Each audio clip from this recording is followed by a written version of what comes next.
First of all, this is a really complicated situation, and there are no simple answers to the questions what should be done, who is responsible, and when it started actually. When you visited the region, what did you see, and what is your main emotion after that? Profound sadness, grief. You say we don't know who's responsible, but it depends when you begin telling the story, of course. But on October 7th, a kind of madness was carried out. Not an operation, not some sort of salvo, but a pogrom on a scale that we've never seen, certainly not in Israel. 1,400 people were slaughtered, and unfortunately, gleefully. I take no pleasure in saying this. I'm not trying to score points by saying this. This is just what I saw, and I went to those kibbutzim, I went to those where all this took place and talked to survivors. There's no question that this took place. Now we are seeing the Israeli army bombing and invading Gaza, and thousands of people have been killed. Many of them, maybe even half, are children, because the average age of people in Gaza is half of them are under 18. So it profound sadness, and I not that I have any power over this, but I profoundly wish it would stop. Yeah, there's so many statements by different people, officials, observers, asking to stop. But you and I both understand that it cannot just stop after what you saw and after what they did on October 7th. And of course, when I say we don't know who's responsible, I mean the prospect of the whole story of the conflict, because in this particular situation, it is black and white. And you cannot just stop it. And Israel cannot stop. When you talk to people on the ground in Israel, what were they expecting when you were discussing the prospects? Do they expect the revenge? Or, I don't know, what the emotions are? They expect security. They expect to be able to sleep in their beds at night. And the geography of this is so intimate, is so tiny, that Americans and Russians and many other places just can't imagine it.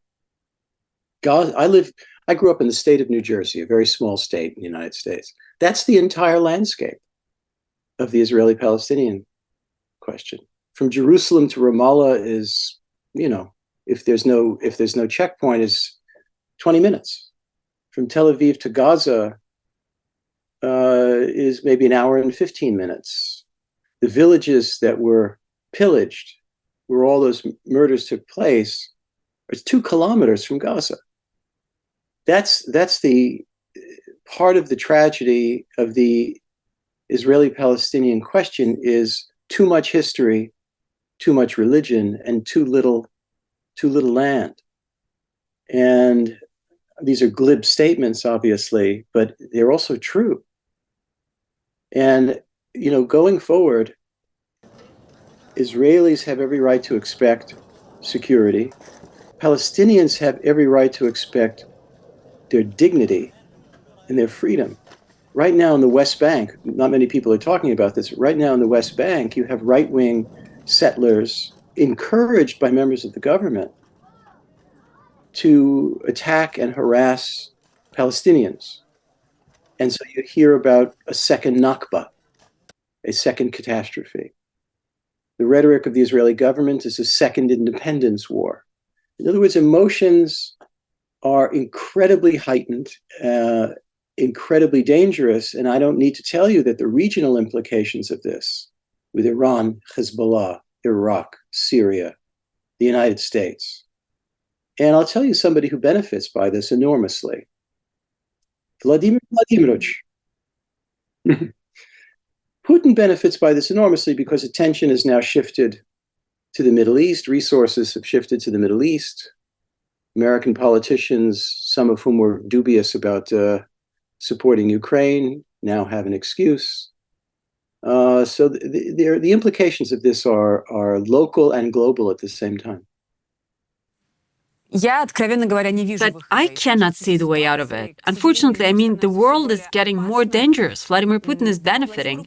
Yesterday, he made a statement during a meeting with the representatives of his government on what happened in Dagestan, Makhachkala airport. What conclusions can we make of it? Because obviously, he accused America and Ukraine.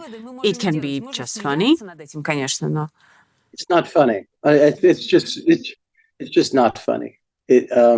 Ironic, hypocritical, but certainly not funny. And the Israelis, adding to this picture is that the decision maker in Israel, the main one, Benjamin Netanyahu, is incredibly weak, despised in his own country at this point. He was under multiple indictments. He was warned about the possibility of this. So just on the he always thought of himself as the Churchill of Israel, the great protector of the Jewish people of Israel. And it turns out Churchill was asleep at the wheel. His strategy for dealing with Hamas was completely diluted. He thought, well, we'll let Qatar give money to Hamas, and we'll actually support Hamas implicitly, so that the Palestinian Authority in the West Bank doesn't get so strong. Why did he do that? Because Hamas is not interested in a two-state solution.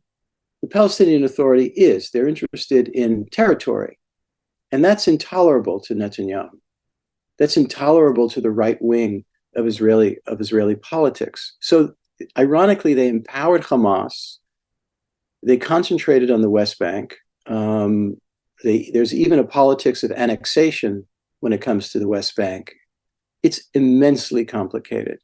We'd like to think that much more sensible, liberal-minded Israeli politicians will come to the fore, will come forward and prove victorious, and sooner than later. But you have to understand the mood in Russia, the mood in Israel now is one of not just grief, but fury. 1,400 people were slaughtered, thousands injured in a tiny country. Everybody knows somebody who lost somebody. Every family has someone who's been mobilized in the army. So it's incredibly intimate. But fury towards Hamas or Netanyahu also? Both, depending on who you are politically. Look, what's very interesting to me is the people that were killed in this pogrom slaughter of October 7th. First of all, remember how historically important in Jewish history the Kishinev massacre was in 1903. Incredibly important. 49 people were killed. 49. This is 1,400 in a tiny landscape. And also the mood is exacerbated by the politics in this country, in the United States. We've seen not just protest, which I think is legitimate, and that's what this country should be all about, its First Amendment, but also anti-Semitism. One does not equal the other, by the way, but we have seen both. So there's a lot of conflict over this everywhere. Yeah, this is my final question about the anti-Semitism that we face right now. It's not only in the US, it's in Europe, and maybe in Europe it's more active, more aggressive. In Russia also. I mean, what is it leading us to? Is it leading us to the bigger picture? There are any number of bigger pictures here. We have an anti-democratic movement that's been going on now for years in my country, in Russia, So so you have a strategic military large picture, and here I think the main influence on Israel has got to be the United States, the American president in particular. He has to thread the needle between putting his arms around Israel and at the same time restraining Israel, because the lasting effects in the region and beyond, if Israel, and you can debate what the meaning is of going too far, will be lasting. The radicalization problem, and just the sheer humanitarian disaster, and at the same time, Israelis have to sleep at night without being slaughtered in their beds. So how, and as do Gazans, it is if you thought that I was going to come on and give you the answer while standing on one foot, I'm afraid I've disappointed you. No one has answers, David. But the last thing I was wondering, what is the public reaction to your article? Do you have any conclusions already? It's a very funny thing. So I lived in Russia in journalistic terms in the good old days, and then Gorbachev, Yeltsin, and so on, and then I would visit periodically, make trips. I've never gotten it out of my system, and now I don't know whether I'll ever be able to go again. But that's another matter. But I would write about Russia, and for the most part, readers would be, "Oh, that's very interesting. I didn't know that."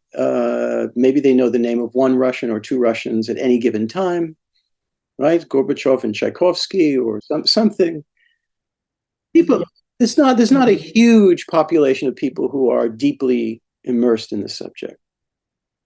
The Middle East is an entirely different story. Everybody has an opinion, and they have an intense opinion, and they barely read 2 paragraphs before they tell you their opinion and send you it by email from one side or another. It's not very gratifying, to be honest, sometimes. But, nobody's asking for applause. I'm just saying that there's a difference in the way, in my experience, readers read about Russia as opposed to Israel-Palestine. I see that it was deeply personal for you. It was not an easy trip, right? If I go to give a speech and it's about Russia, somebody will very politely get up and say, "Well, I don't understand this. Please explain that." Okay, if I go to give a speech about the Middle East, people will get up and say, "I have a 3-part question, but first I have an opening statement." In other words, people are imbued with, and that's their right, deep feelings about this. Thank you, David, for this talk. Hope to see you on TV Range soon. Thank you. We operated in Russia for 12 years, and the government tried to get rid of us 3 times. They got us on the 6th day of the war in Ukraine. Мы временно приостанавливаем работу телеканала. We left Russia, but we kept going.